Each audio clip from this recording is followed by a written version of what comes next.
Good morning, good afternoon, good evening, how much depending on your location. Please join in the struggle to liberate our people from the contraption. Like and share videos. News updates. Nuroluayo, na nuroluayo. Nuroluayo, na nuroluayo. Ọ dịghị mgbe ike mmadụ ga-akarị ike Chukwu. Ọ dịghị mgbe ike mmadụ ga-akarị ike Chukwu. Nna nụrụ onye kere ụwa nuroluayo. Nna nụrụ Olisa bi n'igwe nụrụ akwa yo. Now the update is this. They have pushed them to one side. They don't want them to belong to Nigeria. I come to think of it. Who is Nigeria? Where is the meaning of Nigeria in Yoruba land? There's no meaning of Nigeria in Yoruba. There's no meaning of Nigeria in Hausa. There's no meaning of Nigeria in Igbo. No, what does it These mean? British people, they carry us together so that they now name us Nigeria, so that we will not even understand ourselves. They use that name to confuse us, so that they will be making us.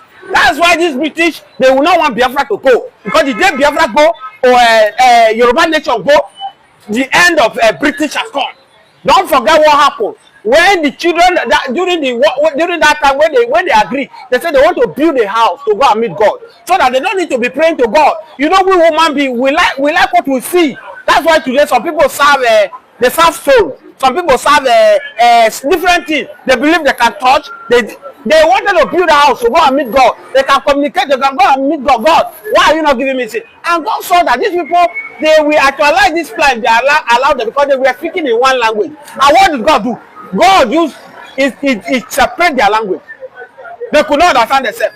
You go and bring blocks. This one will speak Igbo. You go and bring a cement. What happened among us? That is how God destabilized them. They could not build that house to God. The same thing British use against Nigeria.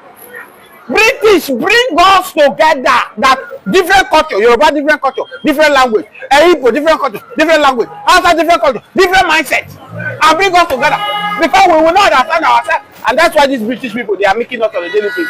And we say enough is enough. Thank God for what the Brantore is doing in Africa. The Brantore that is opening the eyes of Africa and see that this Onipo is supposed to be the one come to Africa to come and be serving us, not we going there to serve them. Because God has given us the mineral resources in Africa to develop Africa, but because we allow these white people to brainwash us with religion, today we are now a slave to this Onipo, which is not supposed to be. Burkina Faso rejected 200 mosques from Saudi Arabia. And the Bible told Saudi Arabia, instead of building 200 mosques for us, why don't you give us schools and hospitals? Do you think that Nigeria will ever have a time to do that kind of same? Nigeria politicians are criminals. They are criminals in the sense that if it will be Nigeria now, Burkina the Saudi Arabia now come to Nigeria, we want to build mosques, we want to build church, they will grab it because from there they will lose money. But look at Burkina Faso, a man who mean well for his citizens. He told them it's not religion we need. It's not mosque we need. All we need hospital. We need road. I told you that religion has caused more damage to this country. Go and look now. Nigeria, churches everywhere, mosques everywhere. Where are you seeing conflict? Most of this general overseer, most of these imam, they are using religion to escape poverty. Go to school, you cannot go to church school. They say na church get this school. Go there, go and have the pride. Your pikin, you when they go to church, your pikin don't fit go to church school because the money high. The same thing go to mosques. These people are using religion to escape poverty. And that's the brain on the board these British people have used that lets you religion to convince them. Humanity first before religion. If Africa, Nigeria leader allow humanity first before religion, we will not be in this level. And that's why you see in the north, oh, somebody insulted Prophet Muhammad, let's stone him to death. Also, Efulefu people, were you born with Quran? Were you born with Bible? You came into the world. You now decided by the virtue of you met your family a Christian, you decide to be a Christian. You met your family a Muslim, you decide to be a Muslim. Or in one way or the other, you decide to change. This is the religion I want to practice. Why are you bringing religion before humanity? Humanity before religion. Did you know the Jesus Christ that you are fighting for? Jesus Christ is supposed to fight for you, not you fighting for Jesus. Muhammad is supposed to fight for you, not you fighting for Muhammad. That's where our leaders are getting it wrong. That's why you can see somebody like Opus Adema, oh, I'm spending 1.30 billion to send people to Mecca. Is it not nonsense? How many factories has a whole Opus Adema built in Imo State to employ Immonite to work? But we're looking at that Opus Adema is supposed to be an Igbo man from Imo State. Why is this sending? Because we don't know how many Muslims are in Imo State. Why is he spending a lot of money to send Muslims to Mecca in a Christian state? And we know that Imo is a Christian state. Why do you think that it's trying to send Muslim to Mecca to over 2.1 billion naira? Oh, Uzodinma, as Igbos, I'm not an Igbo man, but many people will tell you that it's been planted here to take the instruction of Fulani. Don't forget that whole Uzodinma was in 4th position during the elections. Election that declared him as a governor. From 4th position, you say number 1 has a 4th. The second person have 4th. Third person have 4th. It is the 4th person that is now good to be a governor.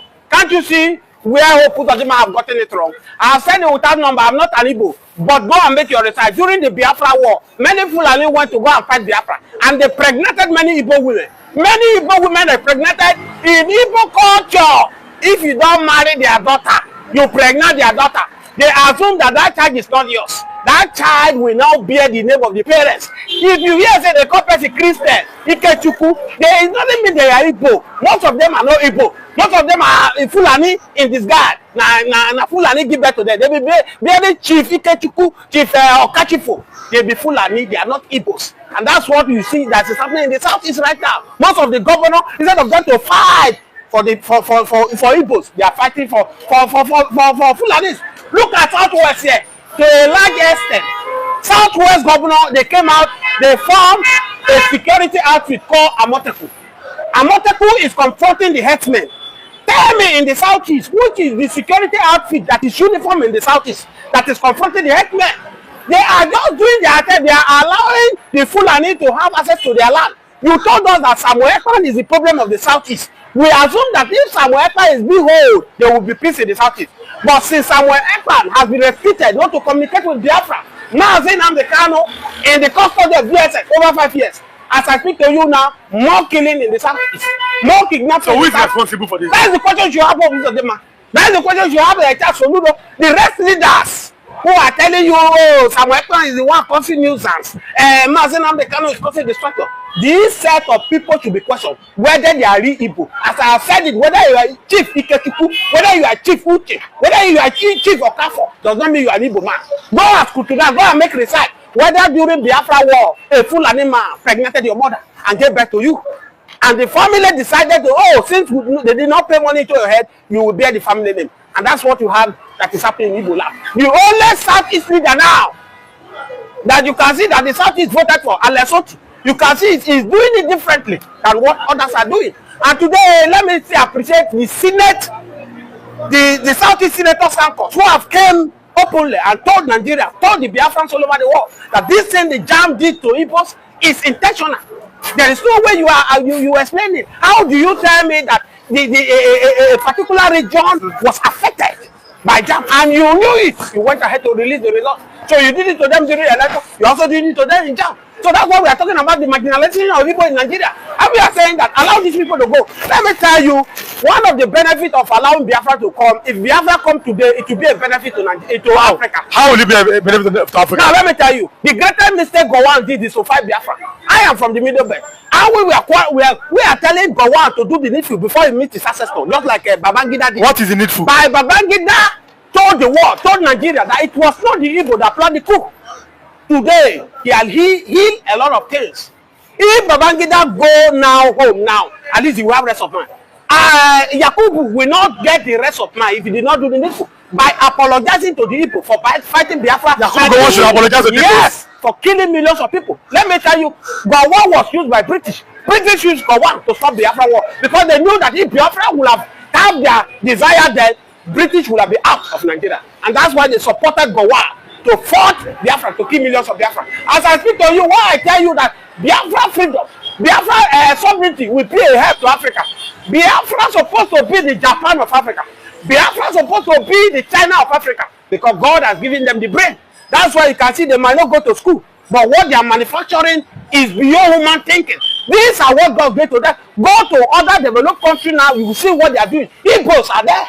Igbos brain, can't you see what they are doing? This is not, it's not a magic. It is what God has given to them. And that's why I say you cannot curse whom God has blessed. Even as you are, if you have a friend who is progressing, who is doing well, if you are jealous of that friend, you will see that you'll be going down. It's a natural. Be happy with that friend, and God also will have a way of doing your own for you. That is who Igbo are. But the moment the APC government came in 2015, Buhari unleashed his hatred of the Igbos. He thought he was doing Igbo. He don't know that he was doing Nigeria. by demoting Igbos, by not allowing Igbo to be the position they deserve to be. Look at where we find ourselves under Obasanjo, when Igbo was on the affair of the economy of Nigeria. Can't you see the way we were flying? We were one of the best in Africa. Other African countries were coming to Nigeria to seek for greener pasture. But as I speak to you today, you will find it hard to see any Africans now coming to Nigeria for greener pasture.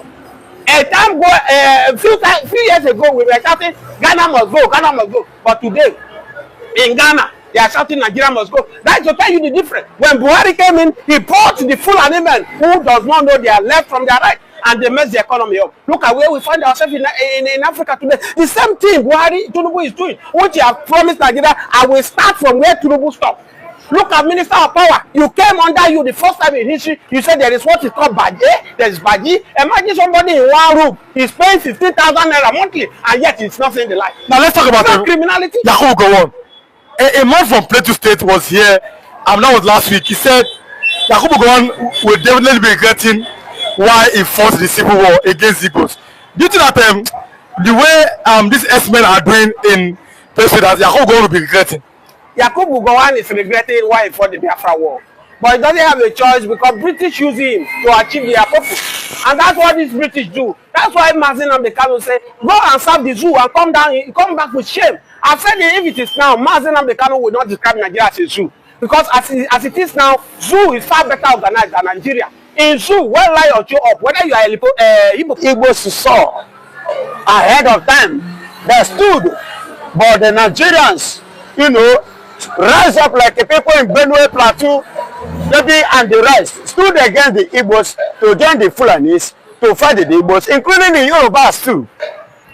Yes, they fought the Igbos, the Biafran war, and at the end of the day, what happened? Why is Nigeria crying today? Why is Benue crying today? Why is Plateau crying today? Why every other person crying today? Because of the nemesis of the crime they have committed before. That is why they are facing. Because they have a short sight. Igbos have a long sight. We foresee ahead of time. Likewise, what happened to the case of Nnamdi Kanu, what he has said. Tell me the things that Nnamdi Kanu have prophesied that have not come to pass in this country. But then mention one, and you are saying that we should come and do what? Under what? Under what purpose should Igbo man come and bow to Nigeria, to Fulanis before they become president? We don't need it. My people, another hear them now. What do you make of it? Drop your comments. But remember, it's Biafra or nothing.